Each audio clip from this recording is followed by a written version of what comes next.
hands. Get vaccinated. Coming up on Spectrum News 1, a Wisconsin school district closes for the day due to a protest planned in the community. Who's leading that protest and how the decision to close was made. Plus, the White House rolls out a COVID vaccine mandate, when it kicks in, and which Wisconsin company is already suing to try and block it. And a historic day at UW-Madison. We'll tell you which flag will fly atop Bascom Hall and explain the meaning behind the decision to raise it. Spectrum News 1 starts right now.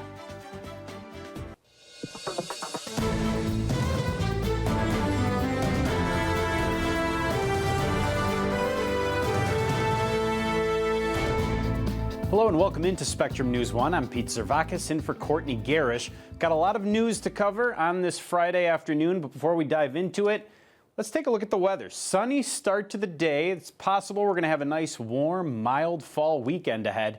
More on that in your Weather on the Ones.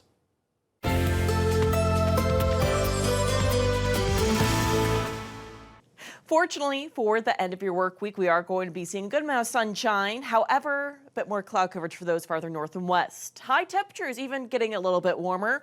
Rhinelander 49, and actually a lot of locations seeing highs near 54 degrees. A look at your futurecast.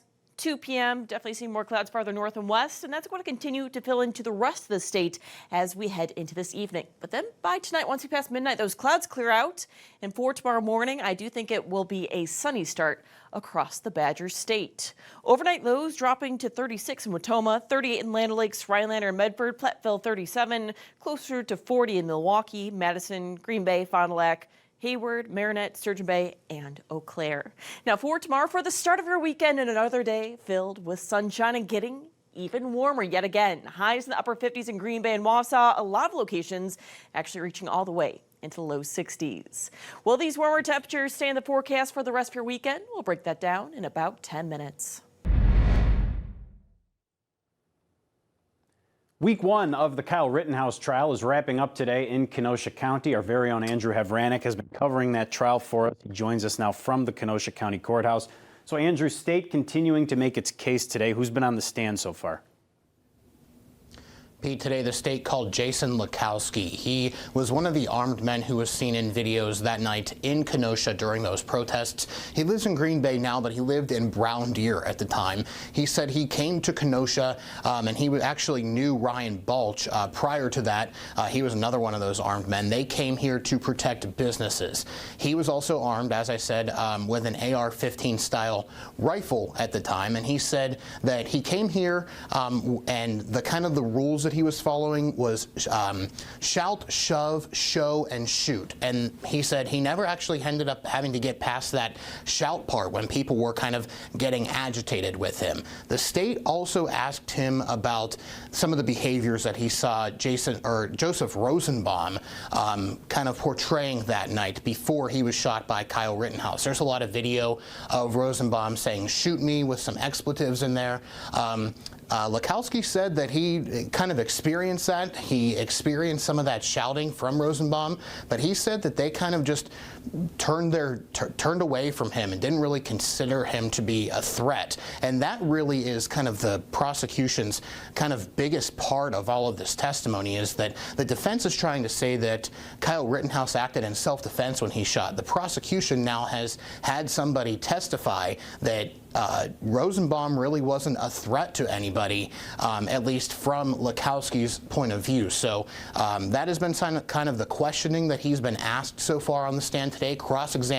Examination finished up just before 11 o'clock. They took a little bit of a break, and then they're going to start doing the redirect examination of him this afternoon, or later this morning. So we should kind of learn a little bit more on what he has to say to the jury, Pete. A lot of good information there, Andrew. Of course, you mentioned Rosenbaum, Rittenhouse accused of shooting 3 people. 2 passed away, but 1 who's still alive. Any word on whether he will testify in this case? Yeah, Pete, we actually learned yesterday that Gage Grosskreutz will be called to testify.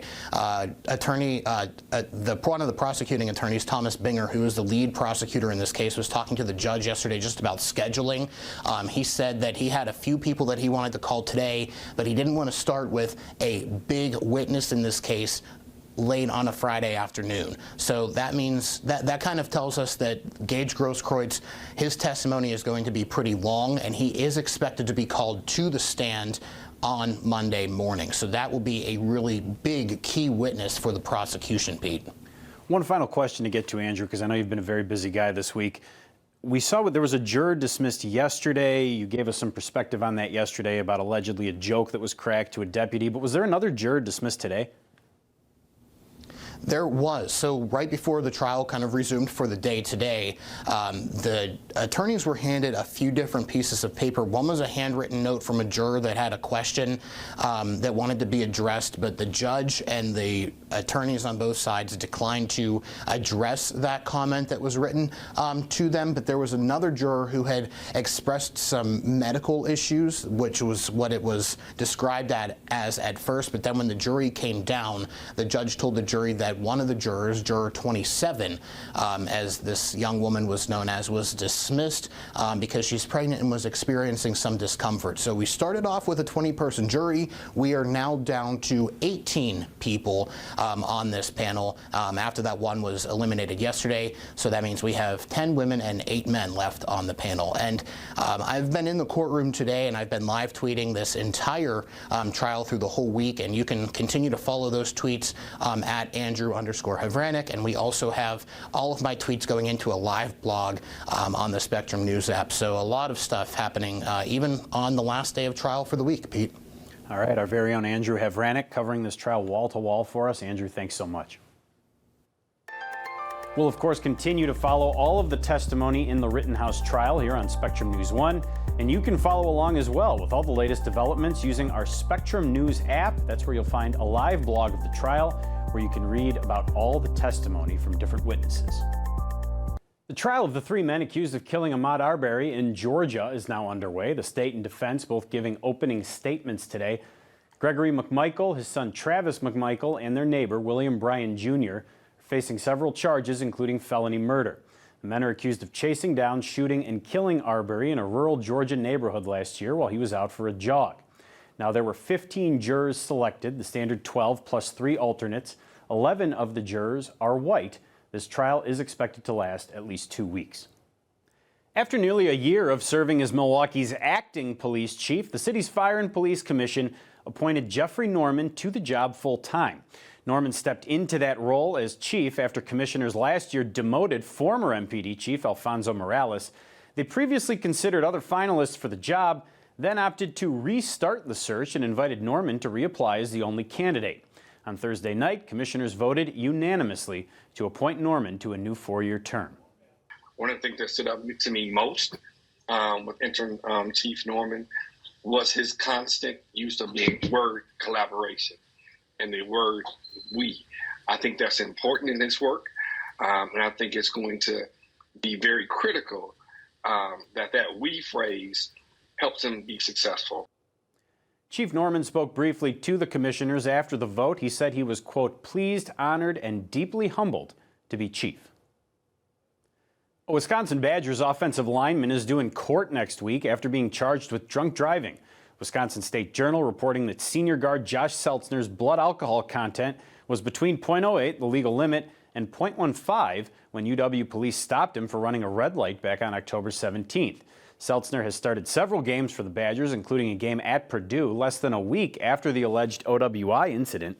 He did not play last weekend against Iowa.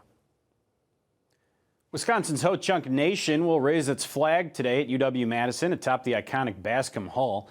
Now, this is part of an ongoing effort by UW to recognize the land as the ancestral home of the Ho-Chunk. Flag raising is now an important part of contemporary Ho-Chunk culture. This is the first time in university history that it's flying another nation's flag alongside the American and Wisconsin flags. The Beloit School District is closed today and said it made that decision due to safety concerns for students and for staff, because today is the day that the group called the Proud Boys told an online outlet called the Gateway Pundit that they plan to be in Beloit to protest. The reason behind that protest, a man who says a teacher at one Beloit school allegedly taped a mask to his son's face after the boy didn't want to wear it. Now, police investigated this incident. The teacher was not charged or arrested. The Beloit Daily News reports that the boy, his father, and other students who were in that classroom all gave conflicting reports about whether the tape was placed around the mask or just on it. Some students said the teacher put tape on the mask as a joke. The school district said it did consult with Beloit PD in making today's decision to close. The Milwaukee Journal-Sentinel reports dairy and manufacturer Tankcraft Corp is already suing to block the Biden administration's vaccine mandate on private businesses. That mandate from the Occupational Safety and Health Administration requires private companies with 100 or more workers get everyone vaccinated or start weekly testing by January 4th. That's the same day the federal government will impose a similar mandate on healthcare workers who are working at all facilities participating in Medicare or Medicaid programs. The latest numbers from Johns Hopkins University show more than 750,000 American deaths can now be linked to COVID. That's 0.01% of the 46 million people in our country who've so far been diagnosed with the virus at some point. Federal government reports 58% of the total American population is now fully vaccinated. So we are wrapping up the week on this Friday afternoon with some sunshine in Brook Brighton. It sounds like that's going to hang around for the weekend. Yeah, fortunately, it's going to be a great weekend to make outdoor plans. And Pete, do you have any outdoor plans for this weekend? I got nothing. Maybe just walk the dog. That's about it. Okay, well, I'm going to give you the opportunity to think about that a little bit more because this weekend is going to be gorgeous. But let's first talk about your Friday forecast and your weather on the ones.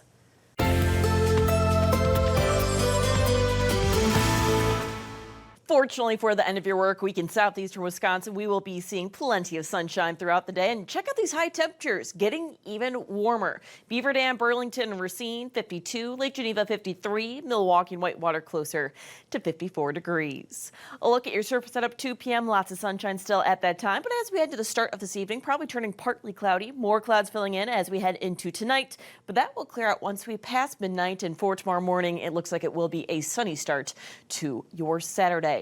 Now, since today is Friday, let's check out your forecast for the week. Today, we are featuring Lacey, who looks like Lacey is staying indoors, but hopefully has plans to spend some time outdoors heading into the weekend. Continue to share pictures of your pet with me over my Facebook, Twitter, or Instagram page for your chance to be featured right here during our Weather on the One segment. Now, in Milwaukee, for the rest of your Friday, great conditions to take your pet for a walk. A few clouds filling in as we head a late afternoon. Temperatures overall in the low 50s. It could be a little bit breezy at times with winds coming from the south-southwest at around 10 to around 15 miles per hour. Heading overnight, we'll start out with clouds, ending with that sunshine by tomorrow morning. Temperatures in Burlington falling to 35 degrees. Beaver Dam and Lake Geneva 36, Whitewater 38, Racine 39, Milwaukee overnight low of 40 degrees. So for your Saturday, we are going to be seeing plenty of sunshine across the entire Badger State. More clouds filling in by tomorrow evening, but it looks like it will clear out yet again as we head throughout tomorrow night. So a closer look at your Saturday breakdown. 9 a.m., plenty of sunshine. Temperatures 44 degrees at that time. By noon, 52, getting to 57 as we head into 3 p.m. And we should be seeing a high temperature of 60. Still breezy with winds coming from the southwest at around 10 to 15 miles per hour. Coming up in 10 minutes. When is rain going to return to the forecast? I'll answer that question as well as breaking down your 7-day forecast.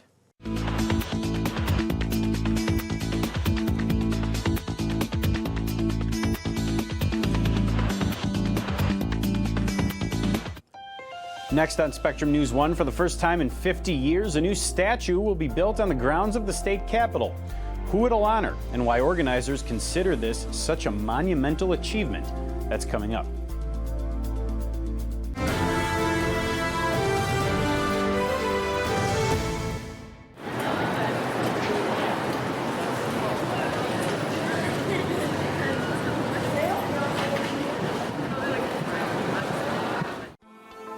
Your morning news is a chance to get your day started off positively. I want our viewers to know that their stories matter. To be able to come into our neighbors' homes, help them plan their day, it's very humbling. We're a different kind of news channel. We cover the entire state, but we want to make sure that we're helping you in your community. Your morning news, weekdays on Spectrum News 1, exclusively on Spectrum. Spectrum Business Internet and Phone are built to meet the needs of your business. You need fast speeds to keep up with all the new ways you're interacting with customers. And we get that you need low prices to keep costs down. No business wants to be locked into a